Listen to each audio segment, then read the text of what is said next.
Nah, misalkan gini teman-teman semua. Di sini yang warna hitam ini adalah sungai ya, ada sungai. Terus yang garis warna biru ini adalah jalan teman-teman semua. Nah, di sini saya gambarkan karena ada sungai lalu dibuatkan jembatan gitu ya teman-teman semua. Dan entah mungkin di sini bentuknya abutmen ataupun pilar gitu ya. Nah, dia skew gitu. Skew itu yang miring kayak gini. Nah, apa sih bedanya struktur skew sama struktur biasa? Nah, ini tanpa atas ya teman-teman semua, ada tanpa atas. Nah, di sini saya ada dua struktur teman-teman semua. Yang struktur yang tegak lurus ya, ini nomor 1, dan juga nomor 2 ini yang skew. Skew dengan sudut kanan kiri beda gitu ya teman-teman semua. Nah, maksudnya gimana? Kalau tegak lurus tuh, nah yang warna kuning bagian tengah ini dia adalah anggap saja dia adalah alignment jalan gitu teman-teman semua, alignment jalan. Nah, kalau yang struktur tegak itu kalau diambil tegak lurus si struktur dan juga alignment dia tegak lurus 90 derajat. Nah, ini struktur biasa. Ini kalau menggunakan teman-teman menggunakan seperti sweep blend, katalah ada tanjakan turunan maupun super elevasi kanan kiri, pakai sweep blend masih aman dan ya enjoy aja, gampang gitu teman-teman. Tapi bagaimana kalau teman-teman menemukan struktur yang skew, ditambah lagi sudutnya kanan kiri beda. Maksudnya sudut kanan kiri beda tuh di sini. Nah ini, dia kan posisi alignment di sini dia punya sudut nih. Nah, sudut di bagian tengah kiri dan kanan bisa jadi dia berbeda teman-teman semua. Ya karena kenapa? Misalkan jalannya ada pelebaran ya teman-teman semua, ada pelebaran. Nah, terus posisinya melintangnya ada halangan karena sungai dan lain sebagainya ya. Mau nggak mau kita ngikutin ya, ini jadi tantangan tersendiri karena skew. Nah, ini gimana? Kalau menggunakan metode biasa kan teman-teman akan menggunakan sweep blend, lalu karena sudutnya kanan kiri beda, teman-teman akan menggunakan void gitu kan teman-teman. Nah, ini ketika void tadi untuk mendapatkan kepresisian yang betul-betul tinggi, itu akan pasti sangat menyulitkan. Nah, padahal bukan cuma ini aja, belum lagi nanti ketemu struktur yang lengkung dan lain sebagainya. Nah, itu dia kalau menggunakan family yang biasa, wah itu cukup repot. Nah, ini kan kita baru ngomongin tanpa atas ya teman-teman. Nah, kalau ngomongin tanpa atas saja kayak gini, mungkin ada yang ngomong, Mas, nah kalau kayak gitu kan cuma tinggal pakai extrusion dan sebagainya gampang. Nah, permasalahannya nggak gitu teman-teman. Permasalahannya adalah di jalan itu dia ada tanjakan, ada turunan, dan ada super elevasi atau kemiringan jalan kanan kiri.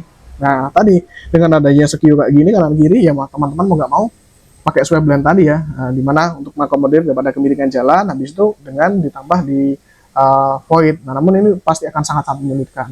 Berikutnya juga akan saya berikan sedikit gambaran atau contoh gitu ya teman-teman semua. Nah, katakanlah di sini saya punya struktur kayak tadi ya, berarti kan saya menggunakan sweep blend teman-teman semua. Pertama kita buat sketchnya dulu ya, ini hanya contoh saja teman-teman semua, contoh saja. Kalau sudah ya kita masuk juga tambah tadi boleh. Nah, di sini ambil profil 1, kita bikin profilnya dulu. Nah, profil 2 deh yang bagian tengah. Nah, kita buat dulu profilnya. Nah, taruhlah di sini 500 deh, 500 atau 1000. Nah, gini terus turun ke bawah dia itu 500 misal, terus ke sini juga 500 misalkan, terus ke bawah, nah di sini juga 500 misal. Nah, oke. Nah, ini saya geser, saya move ya, move di sini ada ketik MV bisa gitu teman-teman semua. Nah, lalu di sini saya bisa coba mirror. Nah, oke. Nah, mirror seperti ini, saya tambahkan tinggal yang bagian bawah. Nah, oke. Nah, kalau sudah teman-teman semua, ini juga bisa kita sambil copy juga ya. Nah, ini blok aja, kita filter, ambil hanya sketchnya saja, reference line yang garis ini jangan dicentang. Lalu klik OK. Kalau sudah, kita Ctrl C aja. Nah, kalau sudah kita ke select 1. Nah, di sini kita paste. Nah, ini kalau kita menggunakan cara yang apa? Cara yang manual kurang lebih seperti ini teman-teman. Nah, sebentar. Nah, tadi kita kalau sejajar seperti ini ya. Katakanlah ada super elevasi jalan atau kemiringan. Yaudah, berarti kemiringan jalannya berapa? Katakanlah sekian persen, dengan berarti ada perbedaan elevasi sekian mili atau sekian senti misalkan. Nah, berarti seperti ini teman-teman semua. Nah, ini baru super elevasi. Belum lagi harusnya ada tanjakan turunan ya di sini. Kalau tanjakan turunan itu maksudnya kayak gini. Nah, di sini harusnya ada tanjakan turunan kan. Jalan nggak mungkin belum tentu datar kan. Bisa jadi dia ada tanjakan dan ada turunan gitu. Ini juga harus dibuat. Tapi untuk contoh katakanlah seperti ini aja deh, mengakomodir seperti ini. Nah, lalu berikutnya lagi kita kembali ke level untuk mendapatkan yang di samping. Nah, ini nanti kita akan juga draw mirror. Nah, ini cuma buat contoh aja sekilas ya, sebelum menuju materi utama. Nah, kayak gini. Nah, karena kayak tadi dimana mungkin seperti ini. Nah, Maka solusi satu-satunya gimana, kan dia nggak bisa kita bentuk kayak gini. Satu-satunya jalan teman-teman harus potong gitu ya. Karena tadi ada skinnya kayak tadi, maka kita harus ke create, lalu kita ke void tuh teman-teman semua. Void, sekarang kita gunakan void extrusion tuh ya. Nah, void extrusion misalkan kayak gini ya. Ya, sebebas aja lah ya. Yang penting kena ya. Extrusion.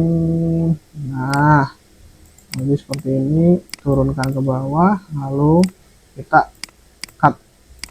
Nah, seperti ini. Nah, itu gampang mas gitu. Nah, permasalahannya adalah kalau dia ada tanjakan, ada turunan, untuk mendapatkan kepresisian yang tinggi, ini akan sangat-sangat sulit. Nah, serius, itu nggak semudah itu ya teman-teman semua. Ketika kita ngomongin kondisi jalannya, kalau kita ngomongin di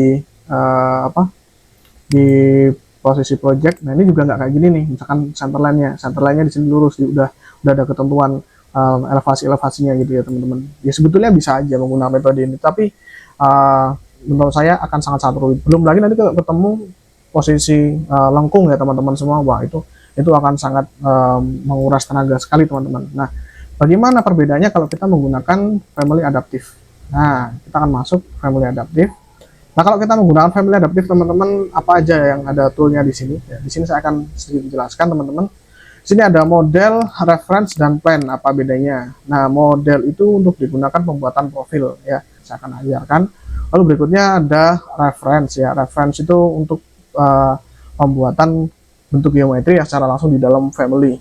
Dan juga plan ini adalah untuk bikin garis acuan plan. Ya, untuk family adaptive sendiri itu basisnya dia adalah node ya, node atau titik gitu teman-teman. Maksudnya apa teman-teman? Nah, di sini baik di model maupun di reference itu dia memiliki yang namanya point element. Nah, ini salah satu core-nya di family adaptive itu adalah dia berbasis titik teman-teman, titik. Yang kalau kita lihat di sini saya asal aja tempelkan dulu. Ya, ini ada titik ya, titik yang dia bisa bergerak bebas, maju, terus ke samping maupun ke atas ya. Berarti dia bisa disesuaikan terhadap koordinat X, Y, Z. Kata udah ditentukan lagi ya, kita ngambil dari kata geometri jalannya, ternyata elevasinya di sini harus naik lagi atau turun lagi sekian mili misalkan, itu bisa teman-teman. Nah, katakanlah hanya bagian depan sini aja nih, sebagian di sini aja ya, ini naik sekian mili misalkan, ini itu bisa teman-teman semua. Tinggal ambil reference point ya, kita ambil aja dari tampak samping misalnya front, terus kita naikkan misalkan teman-teman semua, katakanlah naik sampai 400 mili misalkan. Nah, kayak gini, ini bisa sangat-sangat fleksibel gitu teman-teman semua.